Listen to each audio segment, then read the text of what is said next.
Olá, paz do Senhor. Hoje é dia 14 e o tema de hoje é Quando Deus Parece Distante. Nós estamos lendo o livro Uma Vida com Propósitos e tem sido bastante edificante. Repito e volto a repetir, esse livro tem mexido comigo, está mexendo comigo novamente.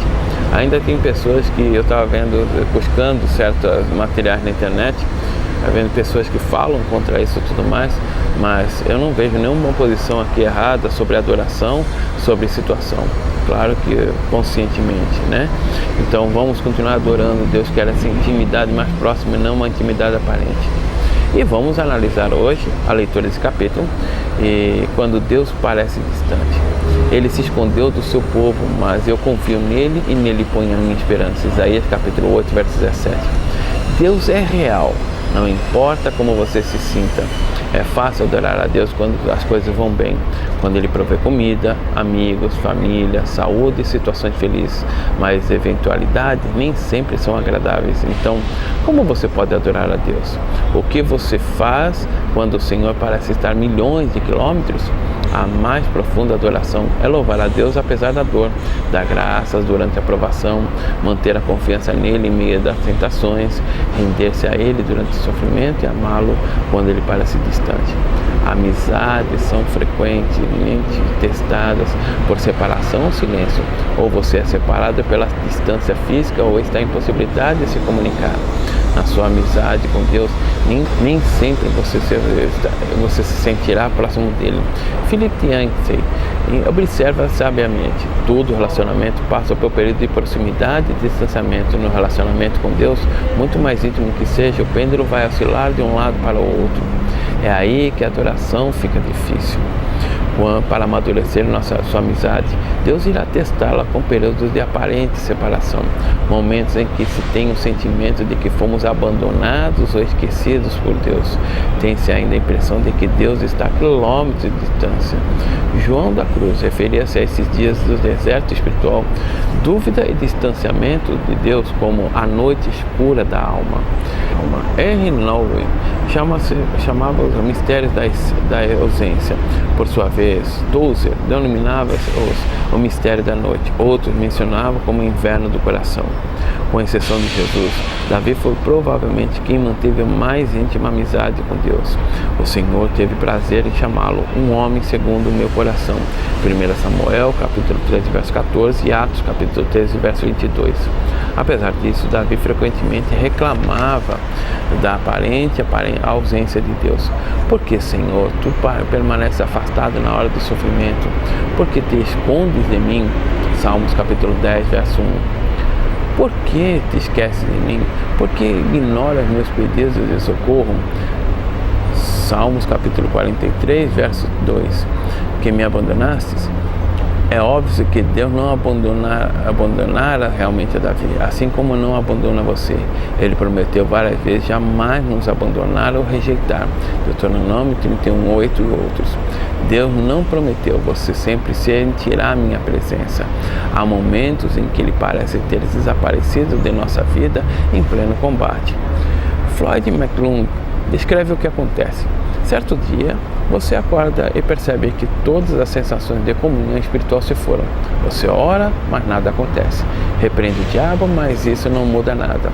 Faz exercícios espirituais, seus amigos oram por você, você confessa todo o pecado que consegue imaginar, e então sai por aí pedindo perdão a todos que conhece.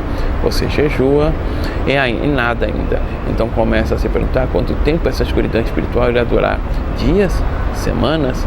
Meses? Será que vai acabar? Você tem a impressão de que suas orações simplesmente batem no teto e voltam. Em absoluto desespero, você grita: qual é o meu problema? A verdade é que não há nada de errado com você. Trata-se de uma parte da aprovação e de amadurecimento de sua amizade com Deus. Todo cristão passa por isso pelo menos uma vez, geralmente várias vezes. É doloroso, é perturbador, mas absolutamente vital para o desenvolvimento da sua fé. Ter consciência disso deu esperança a Jó no momento em que não podia sentir a presença de Deus em sua vida. Ele declarou: vou para o Oriente, mas ele não está lá. Vou para o ocidente e não consigo encontrá-lo. Não o vejo no norte, pois se esconde. Volto-me para o sul, mas não consigo achá-lo. Contudo, ele conhece o caminho por onde ando, e quando eu me puser à prova, como ouro passar pelo fogo, ele me declarará inocente. Jó capítulo 23, verso 8 a 10. Quando Deus parece distante, você deve pensar que Ele está zangado ou que está punindo por algum pecado. De fato, o pecado realmente prejudica nossa amizade com Deus. Entristecemos o Espírito Santo e sufocamos nosso relacionamento com Ele quando desobedecemos a Deus. Entretanto, em conflito com alguém, excedendo-nos o número de atividades, criamos vínculos de amizade com o mundo e assim por diante. Contudo, frequentemente, esse sentimento de abandono e afastamento de Deus não tem nenhuma relação com o pecado. É um teste de fé que todos devemos enfrentar. Será que você continuará a amar, obedecer e adorar a Deus e a confiar nele mesmo quando não se sente na sua presença, nem há a evidência visível da ação divina em sua vida? Nos dias de hoje, o erro mais comum dos cristãos cometem é buscar uma experiência em vez de buscar a Deus.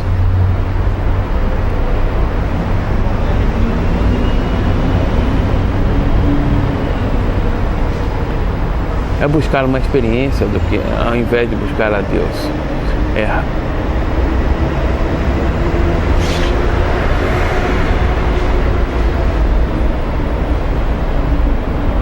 Nos dias de hoje, o erro mais comum que os cristãos cometem ao adorar é buscar uma experiência em vez de buscar a Deus. Eles buscam sensações e, se elas ocorrem, concluem que foram bem-sucedidos na adoração. Errado. Na realidade, Deus em geral afasta nossas sensações para não dependermos dela. Buscar uma sensação, mesmo a sensação de proximidade com Cristo, não é adoração. Quando você é novo convertido, Deus lhe proporciona muitas emoções comprobatórias e frequentemente responde às orações mais imaturas e egoístas. Tudo para que você saiba que Ele existe, mas à medida que você cresce na fé, Ele irá emancipá-lo de suas emoções. A onipresença de Deus e a manifestação de sua presença são coisas diferentes. Uma é um fato, a outra é frequentemente uma sensação. Deus está sempre presente, mesmo que você não perceba a sua presença, e a presença divina é profunda demais para ser medida por uma simples sensação. Sim, Deus quer que você sinta a presença dele, porém está mais interessado em que você confie nele e não tanto que o sinta. Fé e não sentimentos, é isso que agrada a Deus. As situações que mais põem nossa fé à prova são aquelas em que a vida nos desaponta e não conseguimos encontrar Deus. Isso aconteceu com Jó. Em um único dia, ele perdeu tudo: família, negócio, saúde, todos os seus bens. E o que é pior, ao longo de 37 capítulos do livro, Deus não diz absolutamente nada. Como louvar a Deus quando você não compreende o que está acontecendo em sua vida e Deus se mantém em silêncio? Como permanecer em comunhão em meio a uma crise se não há nenhum contato? Como manter os olhos em Jesus quando eles são cheios de lágrimas? Faça o que Jó fez. Então prostrou-se, rosto em terra em adoração e disse: saí nu do ventre de minha mãe e nu partirei. O Senhor deu e o Senhor levou. Louvado seja o nome do Senhor. Jó capítulo 1, verso 20 e 21. Diga a Deus exatamente como você se sente. Derrame seu coração perante Ele. Descarregue todos os seus sentimentos. Jó fez isso. Não posso ficar calado. Estou aflito, tenho de falar. Preciso me queixar, pois meu coração está cheio de amargura. Jó capítulo 7, verso 11. Quando Deus lhe apareceu distante, ele clamou: como tenho saudade dos dias do meu vigor, com a minha amizade com Deus, abençoava a minha casa. Jó capítulo 29, verso 4. Deus pode lidar com suas incertezas, sua raiva, seu sentimento, sua confusão e suas indagações. Você sabia que admitir seu desespero para Deus pode ser uma declaração de fé? Confiando em Deus e sentindo desespero ao mesmo tempo, Davi escreveu: crie, por isso falei, estou completamente arruinado. Samuel capítulo 11, versos 6 a 10. Parece que a contradição confiar em Deus e sentir-se destruído, a fraqueza de Davi.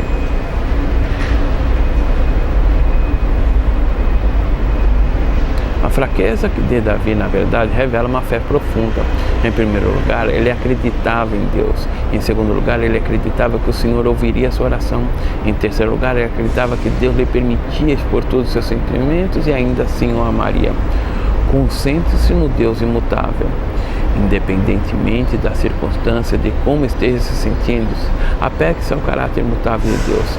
Lembre-se de aquilo que é eternamente verdadeiro a respeito dele. Deus é bom, Ele me ama, está comigo, sabe o que estou passando, preocupa-se comigo e tem um bom plano para a minha vida. Assim disse Raymond Edman. Nunca duvide na escuridão que Deus lhe disse na luz. Quando a vida de Jó veio abaixo sob o silêncio de Deus, o patriarca ainda ele disse na luz.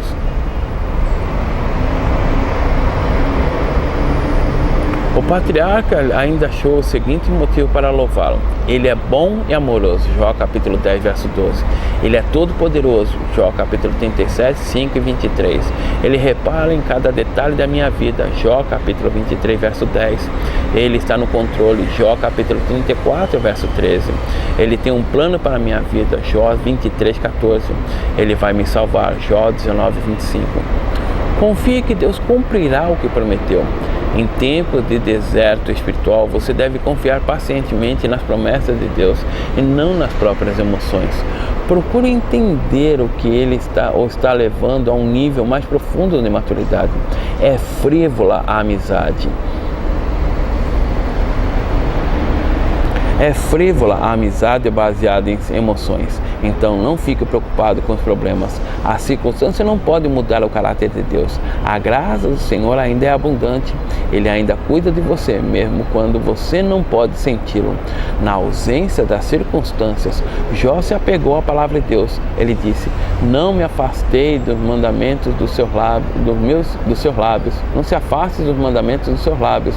Dei mais valor às palavras da sua boca do que do meu pão a cada dia. Jó capítulo 23, verso 12. Essa confiança na palavra de Deus fez com que Jó permanecesse fiel, ainda que nada fizesse sentido. Sua fé se manteve forte em meio à dor. Deus pode até me matar, mas ainda assim confiarei nele. Jó capítulo 13, verso 15. Quando você se sente abandonado por Deus e ainda assim mantém a confiança nele, significa que você o está adorando de maneira mais profunda, apesar dos sentimentos conturbados. Lembre-se do que Deus fez por você. Se Deus nunca tivesse feito nada por você, Ele ainda mereceria seu louvor ininterrupto por toda a vida, por causa do que Cristo fez por você na cruz. O Filho de Deus morreu por você. Ele é o maior de todos os motivos para adorar a Deus. Infelizmente, esquecemos detalhes cruéis e torturantes.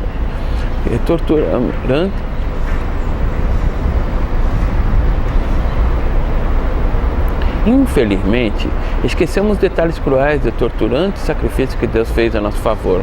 A familiaridade gera complacência. Mesmo antes da crucificação, o Filho de Deus foi desnudado, espancado até quase irreconhecível, açoitado, ridicularizado, escarnecido, coroado com espinhos e cuspido de forma humilhante. Ultrajado e ridicularizado por homens cruéis, ele foi tratado pior que um animal. Então, quase inconsciente pela perda de sangue, foi forçado a arrastar uma cruz colina acima, pregado nela e deixado para morrer em lenta e excruciante agonia. Enquanto seu sangue escorria, escarnecedores do seu redor gritavam insultos, desafiando sua afirmação de que era Deus. Em seguida, pelo fato de Jesus ter assumido a culpa pelos pecados de toda a humanidade, Deus desviou os olhos daquela horrível visão, e Jesus gritou de total desespero: meu Deus, por que me abandonaste? Jesus poderia ter se salvado, mas assim não poderia salvar você. Palavras não podem descrever as trevas daquele momento, porque Deus permitiu e suportou tão medonho ato de crueldade. Por quê? porque você foi poupado da eternidade do inferno, para que você fosse poupado da eternidade do inferno e pudesse compartilhar a glória divina para sempre.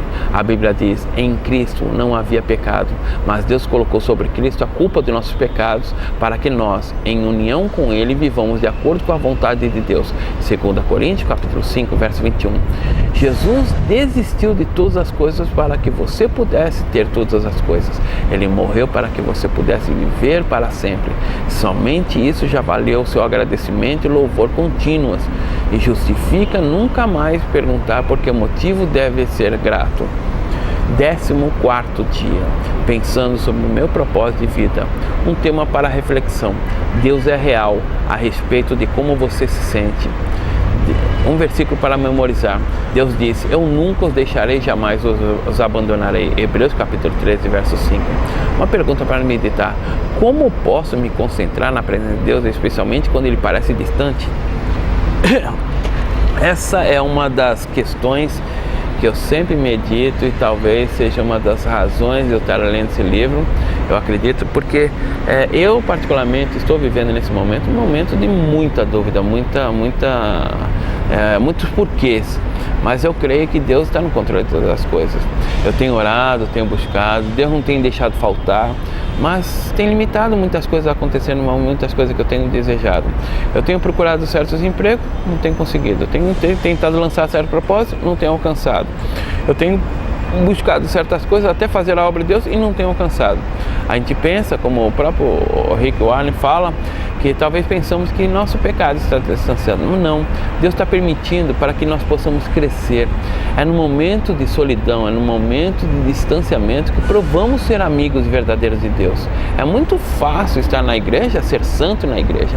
Quero ver você provar essa santidade quando está diante do mundo, diante das tentações, quando está sozinho, que ninguém está te olhando. Isso é a prova que você tem uma profunda amizade de Deus, que você cresceu ao ponto que a sua intimidade com Deus chegou a um nível de intimidade de verdade, e não somente de aparência. Tem pessoas que vivem somente de aparência. Não sou crente enquanto estou andando na Bíblia, enquanto estou fazendo. Mas esquece que a nossa vida, o crescimento espiritual é de suma importância para nós mantermos, porque nós vivemos eternamente e precisamos sentir a presença de Deus de forma que, ou sinta ou não sinta a presença deles, devemos ser fiéis. Mesmo, claro que isso não existe, Deus nunca está ausente, mas mesmo quando pensamos que Deus está ausente, devemos provar que somos fiéis a Ele. E fidelidade não se compra, fidelidade não se obriga, fidelidade vem do coração.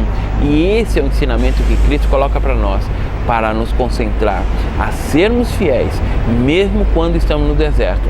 Compreender isso faz a total diferença e faz uma suma momento de adoração. Você vai notar que você vai adorar a Deus de uma forma muito mais profunda, porque sabe que Deus está com você. O diabo pode tirar muitas coisas, mas não pode tirar a tua confiança, a sua fé. A fé é o firme fundamento, é fundamento e não experiências, é fundamento. Quando Hebreus capítulo 13 fala sobre isso, ele fala sobre fundamentos e não simplesmente experiências ou aparências. Nosso fundamento deve estar em Cristo. Fundamento é quando está em chuva, quando está em deserto, quando está sozinho, quando está na presença de muitos, quando está na igreja, quando está em qualquer outro lugar distante. Em todos os momentos devemos provar nossa fé, devemos provar que somos verdadeiramente fiéis ao Senhor nosso Deus, aquele que nos salvou. E isso vai aumentar nossa fé e vai permitir com que nós alcancemos alcançar mais ainda os secretos de Deus, as coisas secretas de Deus, para podermos estar a nível, para poder testemunhar, falar do seu amor e levar a muitas pessoas também a essa comunhão perfeita.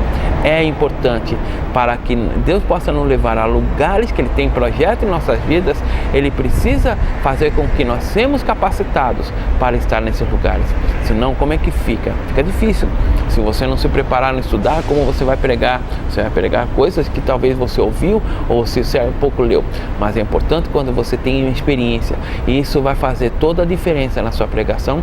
E as pessoas vão ver a fé que você vive. E isso vai edificar o nome do Senhor. Esse é o 14º dia. Eu quero deixar a pergunta para você aqui. Como faço para me concentrar na presença de Deus, especialmente quando Ele se parece distante? Você pense aí, no dia de amanhã nós vamos continuar com o segundo propósito. Você foi formado para fazer parte da família de Deus e vamos estudar essa parte sobre a família de Deus. E você quiser, pode colocar seu testemunho, gravar seu vídeo, nós iremos agregar esse vídeo as mensagens para que possamos junto glorificar a Deus e aprender desse Deus tão maravilhoso, ainda que Ele se pareça distante, mas Ele nunca está distante. Muitas vezes sempre olhamos Ele à nossa frente, de repente Ele está atrás da gente e não conseguimos vê-lo, mas Ele disse que nunca deixaríamos só, estarão conosco todos os dias até a consumação dos séculos. Que Deus te abençoe, até o dia de amanhã, em nome de Jesus.